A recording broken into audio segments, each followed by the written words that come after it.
لە خەسەخانە نەخۆش بوو، سەرم گرت بوو بچم بۆ لای دکتۆر. پیاوێکی پیری بەتەمەن هات وتی دکتۆر لێرەیە. وتم دکتۆرەکە لێرە نییە، 5 دقەیەکی تریەتەوە خۆی وایوتۆ.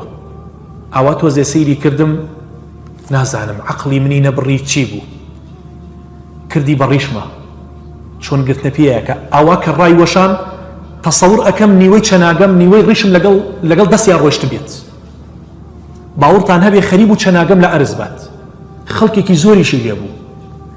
ئاوا وەستان پڕ ناوچاوم بوو لە فەرمیێسک، یعنی هێندە ئازارم هەبوو. خەڵکەکە هاتنە جواب لەسەرم. ئەیتر خەریب و گەنج و شت لێی بن، تم لێی گەڕێن. ئەمە گریمان باوکمە. واللهی یەکسەر شتێکی ئاوا سیرەی پێغەمبەری خوا صلی الله علیه وسلم هاتەوە یادم. یعنی منە بێت تەحەمولم هەبێت،